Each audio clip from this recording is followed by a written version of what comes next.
Hi and welcome to the Core Finance Master Investor Show. My name is James Faulkner. I'm the editorial director of Master Investor magazine. I'm joined by Victor Hill. Good morning, James. Good to see you Morning, again. Victor. Good to see you. You're back from the USA. You've been touring around looking for new ideas, new investment ideas. Well, that's right. What's the current state of the US economy under Donald Trump? What's your perception of the state of affairs over there? Well, let me just say I had a lot of fun writing this article, and it afforded me the opportunity to update my knowledge of what's going on in corporate America. Now, in terms of the economy overall, the macro picture is one of a highly benevolent environment. You have growth which is proceeding at a rate of 3% for Q3 2017. That was ahead of expectations. The economists reckon that it will be slightly less than that for Q4, but we have an economy which is growing more or less at full capacity. Now, as you know, President Trump wants, as part of his vision of Trumponomics, to increase that rate of growth from its historic average level between 1987 and 2007, the credit crunch of about 1.8%. He wants that to go up to 4%. Now, I think we're going to enter capacity constraints quite soon.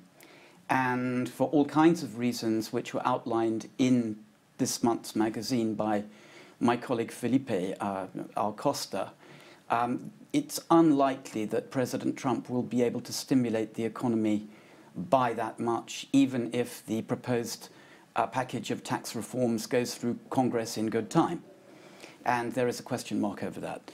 Okay. So unemployment is still falling to a record low of about 4.1% relative to nearly 10% back in 2009.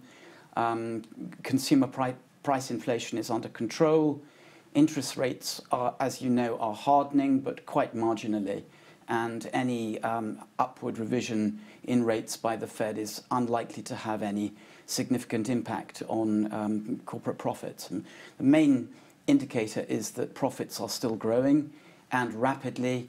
And I think I mentioned in the article that of 45 corporations which reported their numbers during the month of October, about 36 were ahead of analysts' expectations. So in this environment, we have a stock market which is continuing to soar into unknown territory. So the economy is chipping along quite nicely. Many commentators have, look at the CAPE ratios on the US stock market and look at VIX being at a record low, CAPE ratio being at a record high. Yes. So a lot of people are quite nervous about valuations. So is now really a great time to be getting into US equities? Well, is the glass half full or is it half empty? I mean, from the volatility point of view, financial economists normally regard volatility or standard deviation, whatever you want to call it, as the principal metric of stock market risk. So by that measure, the US market is not very risky. In fact, had you gone into the market 2 years ago, you would just have been on an upward escalator with smoothly rising share prices, or as the Americans would say, a movie stare. I mean, it's just been an upward ride. So that may give us false comfort, because the real issue is whether the stock market can continue to soar into the stratosphere at the present rate of knots. So from a market timing perspective, as an investor, you may want to give pause before plunging into the US market for the first time. If you already have exposure to the US markets, you probably want to hold it, if not to increase it slightly.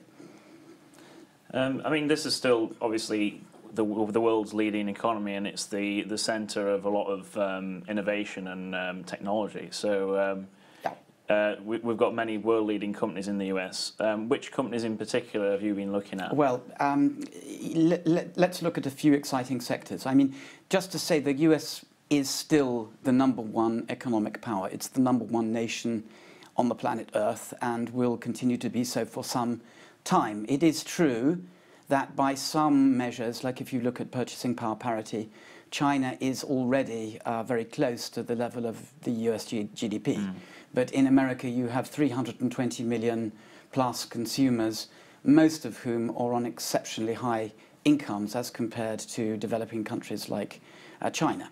So you have a massive economy, a massive internal market, a very strong military and globally strategic power, which maintains its currency dominance throughout the international monetary system.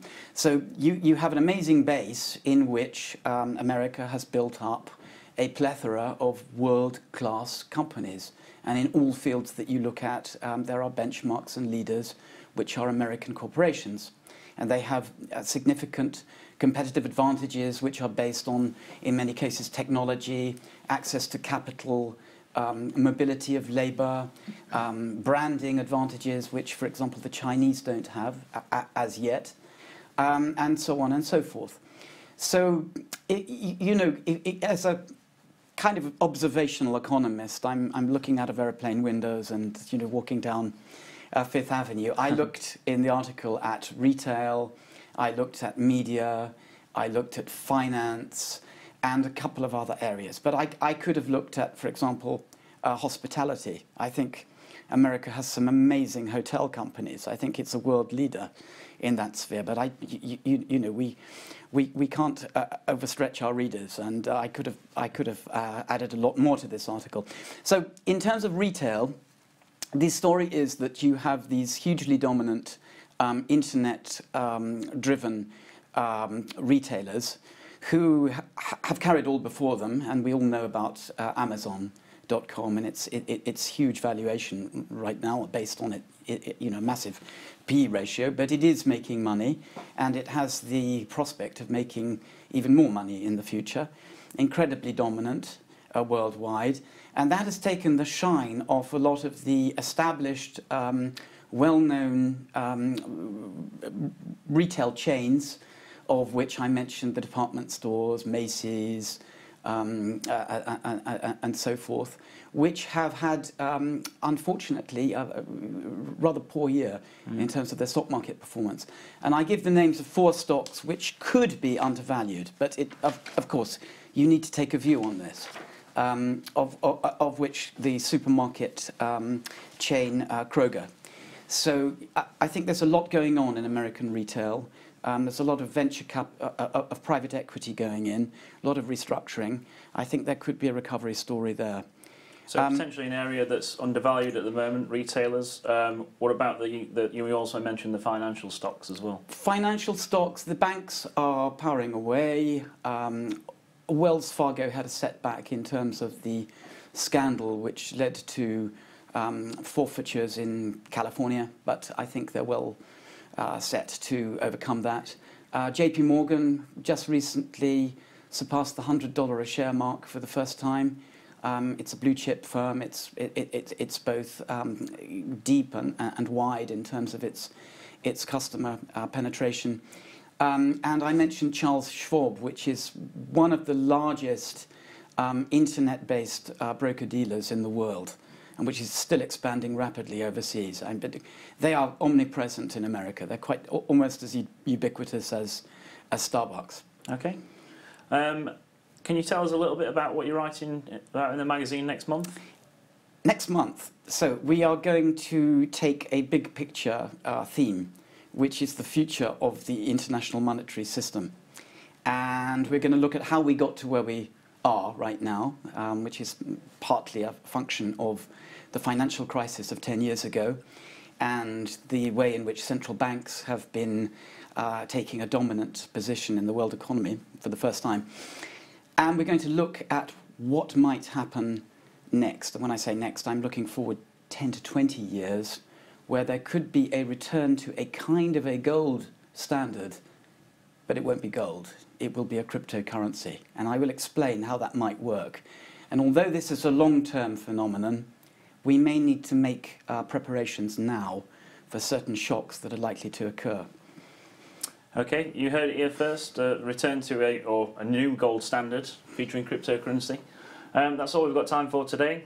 If you'd like to read the magazine in full, you can visit masterinvestor.co.uk, and it's entirely free to read. Thank you very much. I'll see you next month.